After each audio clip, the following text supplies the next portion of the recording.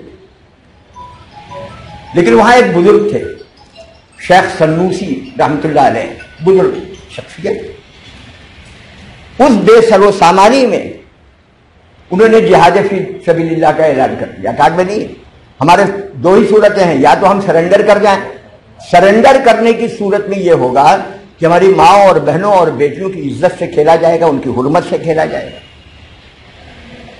لڑتے ہوئے زیادہ زیادہ یہ ہوگا کہ ہم اللہ کو پیارے ہو جائیں گے۔ یہ شہادت گئے الفت میں قدم رکھنا ہے، لوگ آسان سمجھتے ہیں مسلمان ہونا، ایک اسپرٹ تو ہے اپنے ساتھ۔ تو انہوں نے جہاد کا اعلان کر دیا۔ اب جب جہاد ایک طرف تمام جنگی ساز و سامان ہے، ایک طرف کچھ نہیں ہے، صرف توکل اللہ ہے، ایسے دور میں کیا ہونے والا ہے؟ کہ یہ تو دارالاسباب ہے، اللہ پہ توکل، اللہ پہ بھروسہ، اللہ پہ ایمان سب ضروری ہے، لیکن اس ضرورت کے ساتھ دنیاوی اسباب کا ہونا بھی ضروری ہے، اللہ کا حکم ہے۔ تو ایک بچی تھی، اس کی عمر 12-14 سال۔ اب ہم لوگ کے بچپن میں تو 12-14 سال کی بچیاں جو ہیں گڑیوں سے کھیلتی تھی، اب وہ 6 میں تقریباً پڑھتی ہوں گی۔ اسکول جو بچیاں آتی ہوں گی تو 12 سال کی لڑکی 6 میں آتی ہے، 6 سال۔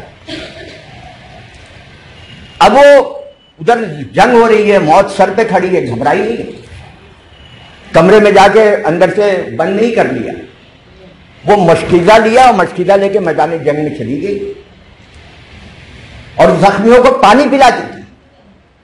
وہ جانتی تھی کہ اس کا حشر کیا ہونے والا ہے، جہاں توپ چل رہی ہو، جہاں تلوار چل رہی ہو، جہاں تیر چل رہے ہوں، کیا حشر ہونے والا۔ آخر وہ شہادت سے سرخرو ہوئی۔ تو مولانا ابوالکلام آزاد نے سب سے پہلے اس واقعے کو لکھا ہے الہلال میں، اور مولانا اور علامہ اقبال نے فاطمہ بنت عبداللہ کے عنوان سے ایک نظم لکھی ہے جو ان کے بانگ درا میں ہے، چھوٹی سی نظم ہے، خراج تحسین پیش کیا ہے، خراج عقیدت پیش کیا ہے اقبال نے، دل زندہ ہوتا ہے اس نظم کو پڑھ۔ کہتے ہیں کہ فاطمہ تو آبروئے امت مرحوم ہے۔ اب یہ بہت سے لوگ پوچھنے آتے صاحب یہ امت مرحوم کیا گیا، امت مر گئی، امت مرحومہ کہاں کہا جاتا ہے، کیوں کہا جاتا ہے؟ ارے بھائی مرحوم کا مطلب مر جانا نہیں ہوتا ہے، مرحوم کا مطلب ہوتا ہے جس پر اللہ کی رحمت نازل۔ آپ اس طرح سے کیوں نہیں سوچتے؟ تو ایک مزاج ہمارا بدل چکا ہے۔ تو فاطمہ تو آبروئے امت مرحوم ہے، ذرہ ذرہ تیری مشت خاک کا معصوم ہے۔ یہ اب پھر فخر کا اظہار کرتے ہیں، پھر رونے دھونے سے صرف مسئلہ حل نہیں ہوتا ہے، ایک نیا کیریکٹر، ایک نیا ذہن، ایک نیا ویژن، ایک نیا عزم ہمیں بیدار کرنا ہے، اس کی طرف کر رہے ہیں۔ یہ کلی بھی اس گلستانے خزاں منظر میں تھی، ایسی چنگاری بھی یا رب اپنی خاکستر میں تھی۔ اپنے صحرا میں بہت آہو ابھی پوشیدہ ہیں، بجلیاں برسے ہوئے بادل میں بھی خوابیدہ ہیں، جن کی تابانی سے اندازے کہن بھی نو بھی ہے، اور تیرے کوکب تقدیر کا پرتو بھی ہے۔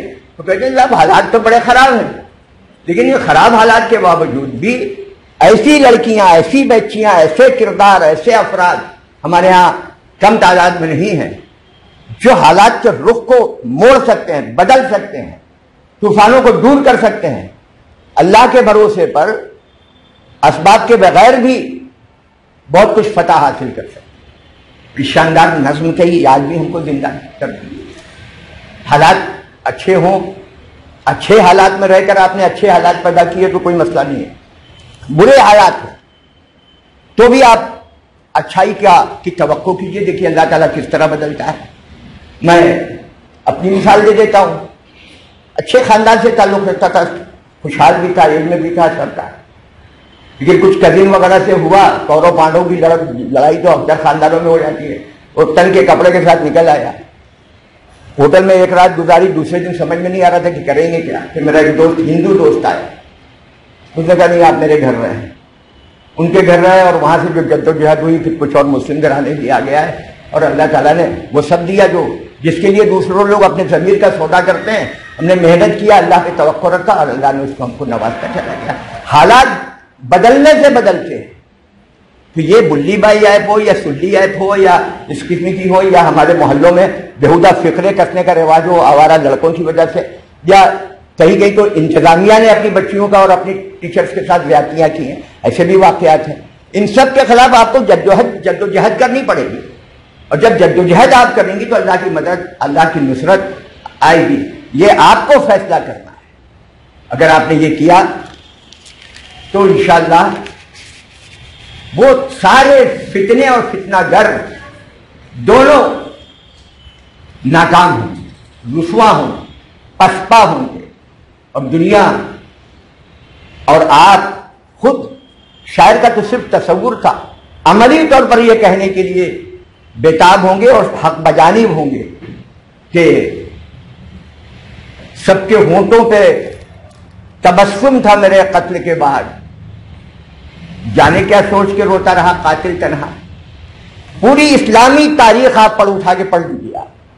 اسلامی تاریخ میں شہید ہونے والوں کے آخری الفاظ بھی ظالم اور قاتل کی ہدایت کا اور قبول اسلام کا ذریعہ بن گئے ہیں۔ ہمارے یہاں کتنے ایسے واقع ہیں۔ یہ میرا شاعرانہ تصور نہیں ہے۔ میں مبارکباد دیتا ہوں ان تمام حضرات کو جو آج یہاں تشریف فرما ہے بولنے کے لیے۔ حسنہ صاحبہ کا خاص طور سے انہوں نے یاد کیا، وہ ہماری محلے کی ہیں، اس لیے اس کا بھی فائدہ اٹھایا انہوں نے، تاکہ نہیں آپ کو آنا ہے، میں حاضر ہوں۔ شبانہ صاحبہ سے میری پہلی ملاقات ہے آج، لیکن فہیم صاحب نے سب بتایا مجھے۔ میں اب تمام جویریہ صاحبہ ہمیشہ اچھی باتیں کرتی ہیں، ہمارے علم میں اضافہ کرواتی ہیں، تو آپ سب کا شکریہ۔ اس اپنے اندر یہ مت سمجھیے کہ آپ کے اندر کوئی مسئلہ ہے یا آپ کچھ کر نہیں سکتی کچھ۔ ان پردہ نشین خواتین نے، ہماری بہنوں نے، عفت نشین ماؤں اور بہنوں نے بڑے بڑے انقلابات پیدا کیے، اور انقلابات کے برپا ہونے کا وقت ابھی گزرا نہیں ہے، وہ آپ کا منتظر ہے، آپ کی ہمت ہے۔